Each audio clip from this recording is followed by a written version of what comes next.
And this is the screen I was telling you about, the big blue button. If you are impatient and don't want to wait the 20 seconds, you can hit this button and it'll go. Maintenance mode is for higher end type operations. It's typically things that only we're going to do, or if we ask you to call you up and do something. But if you wanted to get it started, you could just hit that button and it will start the application.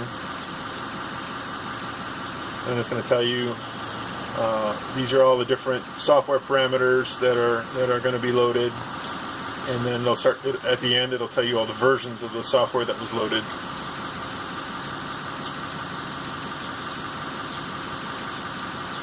Hey, can you cut this way just a little bit towards me?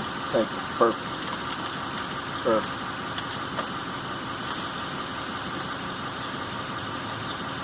There's that little glare over there. For sure.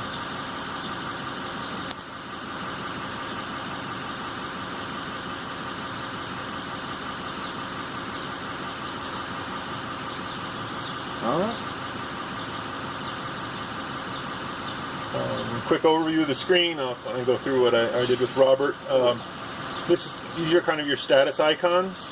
If you hit the info button, it'll give you a quick overview of what the different buttons do and the various capabilities are of the different screens. The volume screen, the about screen, the shutdown configuration, etc.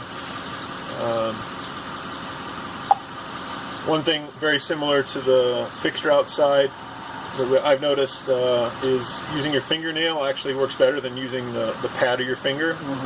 How about the back of a pen? I think that works great. The pen works great. Yeah, the tip of the pen, the back side of the pen. That's what I was using earlier as well. That works great. So that's the info button. This tells you your connection status, and you want to see the red and the blue arrow is a good thing. If you have no connection, there'll be no arrows. If you have some kind of interruption, there'll be a bar between the two, and no arrows again. So this is what a normal operation should look like. When you're sitting in the RideCore parking lot and we're connected to the Wi-Fi, see these blue Wi-Fi network icon. When you're actually out driving on the road, it'll be vertical bars like on a cell phone because it's in the cellular coverage, and they'll be green, and it'll show you your signal strength based on that. So more bars the better, of course, and again more waves on the Wi-Fi, the stronger your Wi-Fi connection is. You can hit that as well and verify that you're getting a connection to the access point. That's the name of the access point here, and the server IP address and all this stuff. Information's here. If we wanted to hit, say, the GPS button, that's going to take us to the GPS tab of this networking, basically, and you can see your lat long and your number of satellites that you're getting, the GPS time and date. So that's kind of these three buttons that can be accessed again either from network or GPS. That gets you to this set of pages. With regards to messaging and voice, they're kind of the same. Both will get you to the same place. So if I hit message, it gets me there, and I hit voice, it also gets me there. If I had previous messages, they'll be listed here in rows, and what type of message it is, and priority, and the date and time that they were sent. And I can select them and read them. Or if I want to create a message, I can hit new, and there are some canned messages. Like I can hear, I require a supervisor, and then they'll put that text in there. And if I want, I can actually come in here and I can edit that message and add things to it if I wanted to. I require a supervisor because, Millie fell off the bus, and I got to go back and pick her up or something, right? Okay. Hopefully you wouldn't get something like that. So you can do that, or you can just type your own message. You don't have to use the pen to do what they have. So I can edit the message and just clear it out. Clear.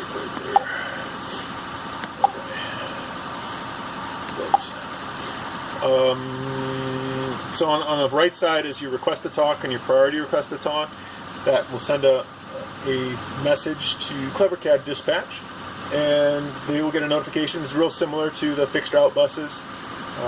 So they get a notification on that side, and if they want to talk to you, they will acknowledge it and a message will pop up and the phone will ring, and you'll know to pick up the phone and you can start talking to them. Okay.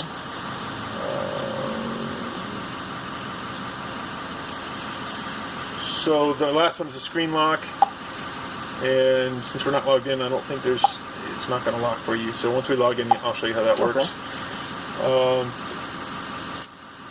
The About button takes you back to the different software loads that are on here, so you can see the downloader tells you that we're on 29537, which is the latest software that we're using. The PTS, the PTS MDT is the software that we're using, so 29537. And the build date and the build time and all that kind of stuff. So this is, again, more diagnostic type information, but it's potentially helpful if we ever are saying, hey, we want you to double check something for us.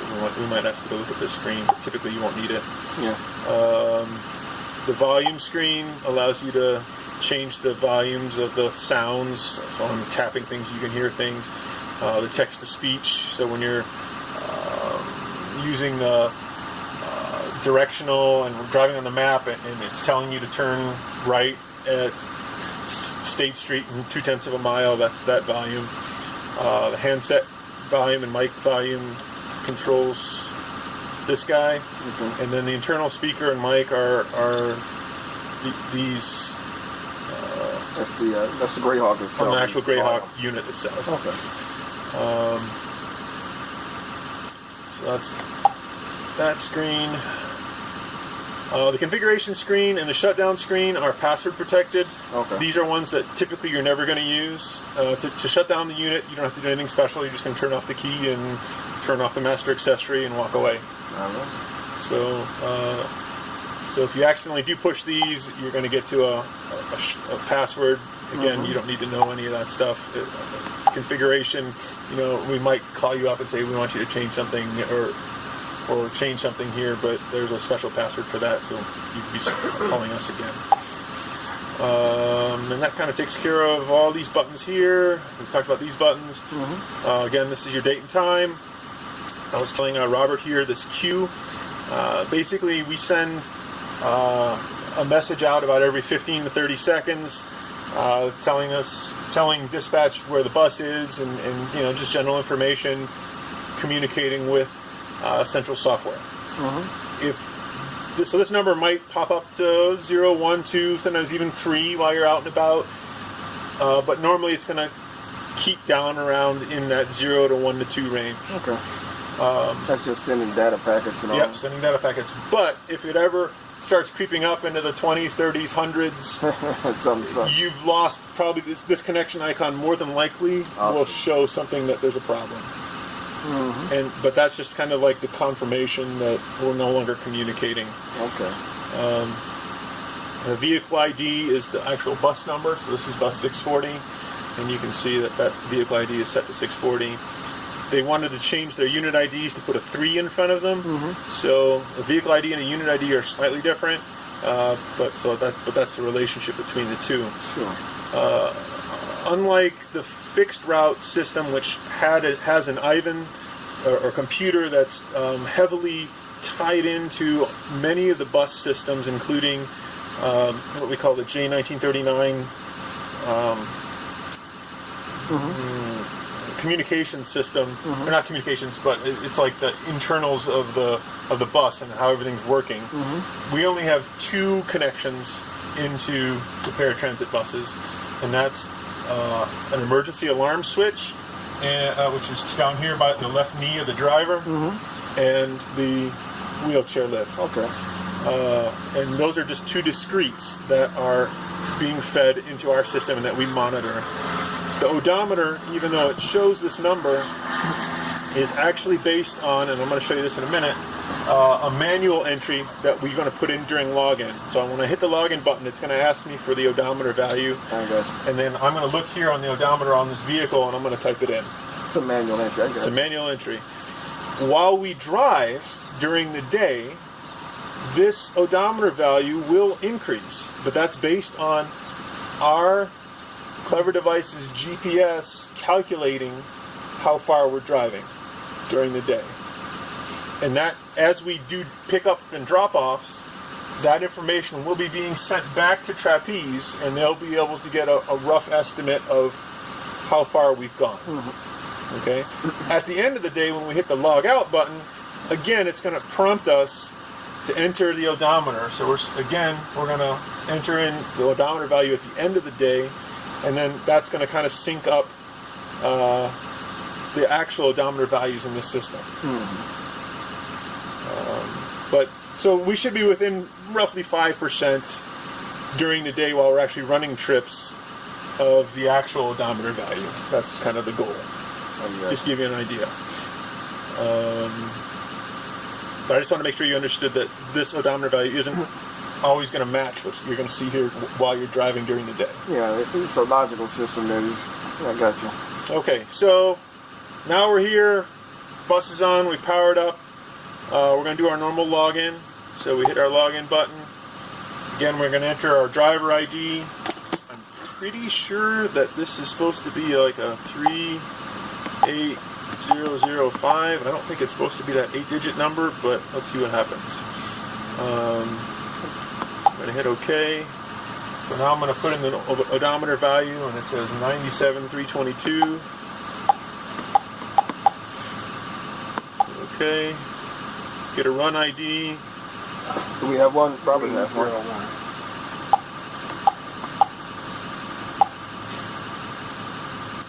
It gives you a chance to go back and change anything if you see it and you want it, or you can cancel it back out, or you can accept it.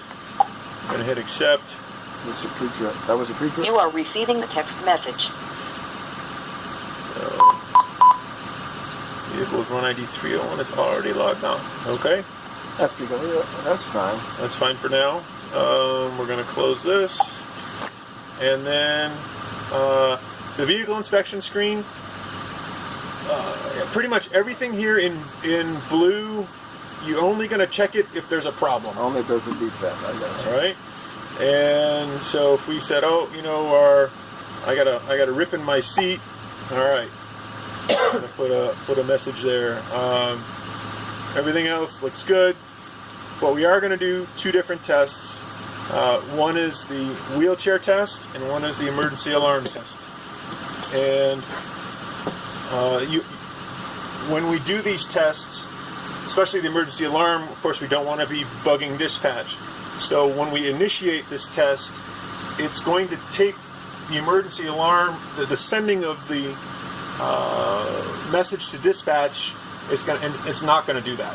This is all a completely internal test just to verify that our system is connecting with the emergency alarm switch test. So it's a completely internal offline test to verify that the switch is working correctly.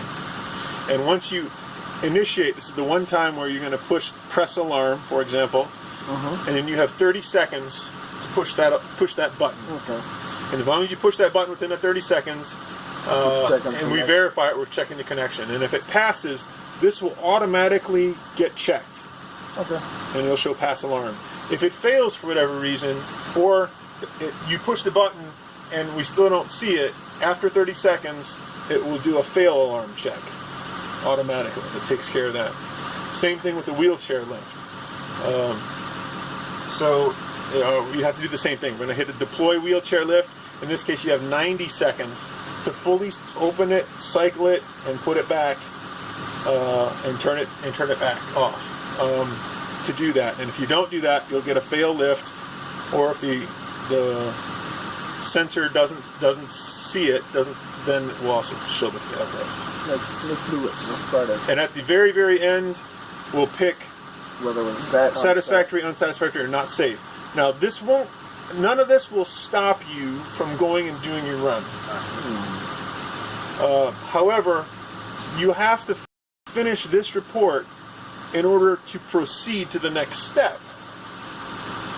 So this has to be done. So you have to do the sat, unsat, or not safe. Yeah, you have to pick something. But even if I pick not safe, I could still go out and drive it. But obviously, if I got not safe, I'd call somebody in and say, this is not safe. I got a flat tire or what have you. Or unsatisfactory, maybe my lift isn't working, something like that. All right, so we're going to try the wheelchair. I talked to Jerry, who's the expert.